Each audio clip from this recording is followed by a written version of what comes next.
Ассаламу алейкум. Бүгінгі тақырып йога туралы болады. Ең бірінші, йога дінге қайшы емес па? Себебі ең бірінші, ең алғашқы йога әрине Үндістаннан келген, және де Үндістанда бұл бір діннен тараған бір практика. Қазіргі кезде йоганы гимнастика, бір жаттығу ретінде береді. Бірақ мен үшін йога тек гимнастика емес, тек медитация емес, ол өте бір терең бағытталған жаттығулар. Неге? Йога жалпы бірнеше бөлімнен тұрады. Ол әрине жаттығулар, физический жаттығу. Екіншісі ол демалу, дұрыс демалу. Демалу мен физикалық жаттығуларды бірге қосып істелінетін практика. Бірақ сол жаттығуларды жасағанда біз өте көп ойымызға мән бөлеміз. Себебі бір оңай жаттығулардан бастап қиынға жету үшін үлкен бір жол өту керек, бір путь дейді ғой. Сол кезде өзіңіз өз ойыңызды бір мақсатқа қойып, бір фокус қойып, оған бір үлкен мән беру керек. Ол қалай? Мысалы, сіз жаттығу жасағанда ойыңыз әр жерде болса, сіз кейбір асаналарды істей алмайсыз. Сол үшін кейбір асаналарды жасау үшін сіздің ойыңыз түгелімен сіздің денеңізде болу керек, сіздің демалу процесінде болу керек. Сіз полностью бүкіл ойыңыз өзіңізге мән беріп, өз денені сезу керексіз. Өз денеңізді сезбесеңіз, сіз бір арнайы жаттығуды істей алмайсыз, бір арнайы асанады істей алмайсыз. Сол үшін йога ол тек жаттығу емес, ол өзін сезіп, өзін білу. Өзін жаттығу істегенде қалай демаласыз, ойыңыз қалай, сезіп тұрсыз ба бүкіл дене мүшелеріңізді. Ол өте терең. Сол үшін біз йоганы тек гимнастика деп айта алмаймыз, себебі сіз йога арқылы өзіңіз денеңізді түсінесіз, өзіңізді денеңізге бір үлкен үлес қосасыз. Неге сіз естіген шығарсыз, йоганы көбісі жасару, денені жасаратын бір практика деп айтылады. Себебі ол өте көне практика, және де оның әр жаттығуда үлкен бір мәні бар. Сол үшін ол тек фитнес емес, оның мағынасы өте терең деп айталамын. Жалпы осы видео сізге бір йога жалпы қызық болса, әрине қарап көріңіз, әрине бір жерге барып, оған қатысып қарап қойыңыз. Енді келесі, қай йогаға қатысам десеңіз. Мен енді өзім 2016 жылы, ол 3 жыл бұрын, 4 жылдай болады, өзім йогаға барып бастадым. Фитнес-центрдегі йога, ол хатха йога болды. Және сол хатха йогада әр түрлі асаналарды береді. Әр тренер өзі әр сессияда арнайы бір жаттығуларды береді. Және де өте жақсы тренер болған, жақсы бір йога не екенін, қалай екенін соны айтып келген. Бірақ мысалы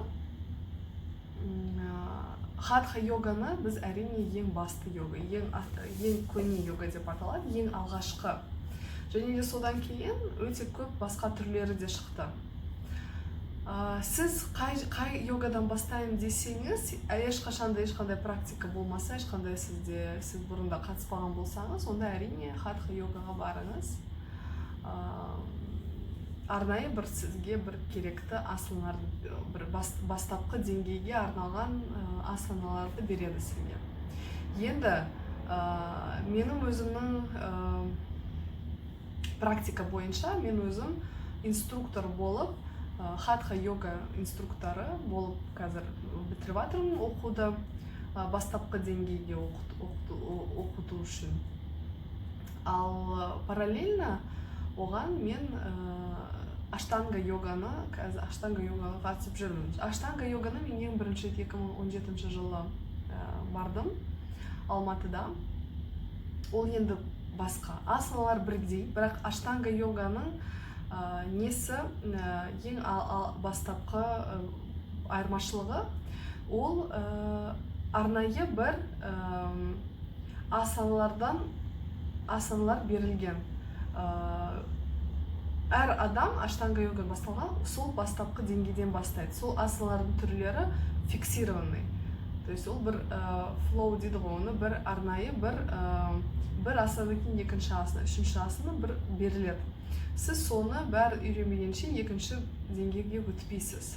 Ол не деген сөз? Сіз аштанга йогаға қатысқанда сізге арнайы бір асаналарды үйретеді, және сіз осы асаналарды түгелімен жақсы істемегенше басқаға өтпейсіз. Сосын қосады тағы да, сосын тағы да қосады, сосын тағы да қосады. Және әр адамның аштанга йогада жалпы асаналардың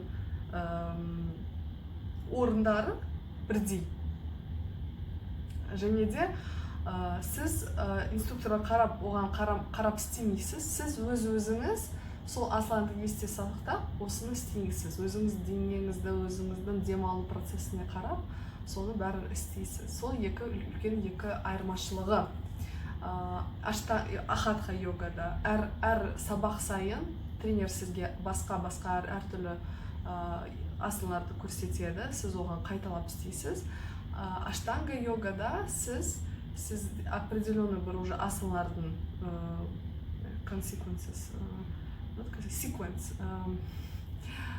бір асана екінші асанада, то есть бір реті бар, сол ретке қарап сіз өзіңіз соны бәрін істейсіз. Және де тренер сізге қарап сізді кейбір жерде түзейді, айтады, бірақ бүкіл практика сіз өзіңіз істейсіз, тек өзіңіздің.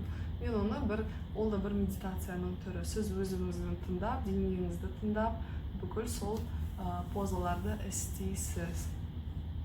Енді келесі сұрақ, ол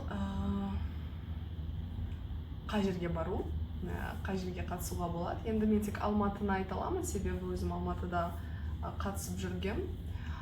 Оны осы посттың астына мен белгілеймін, екі тренерімді. Олар екеуі де қазір аштанга йоганы береді. Хатха йога беретін кісі Инстаграм жоқ сияқты. Бірақ қыздар, сіз және де ұлдар, сіз йогаға қатысайын десеңіз, әр бір йога центрде көптеген центр қазір бар, көптеген жерлер бар. Сендер өзіңіз қара баруыңыз керек. Ол хотя бы бір айға алып, аптасына 2 рет болсын, 3 рет болсын барып, қатысып, сізге ұнаған тренерді табу керек. Қазірге шүкір, қазір кезде көптеген йога центрлер бар, ішінде көптеген жақсы тренерлер бар деп, әрине солай бар деп ойлаймын. Сол үшін қарап көріңіз. Біреу ұнамаса екіншіге барып көріңіз. Өзіңіз таңдайсыз енді қандай йога.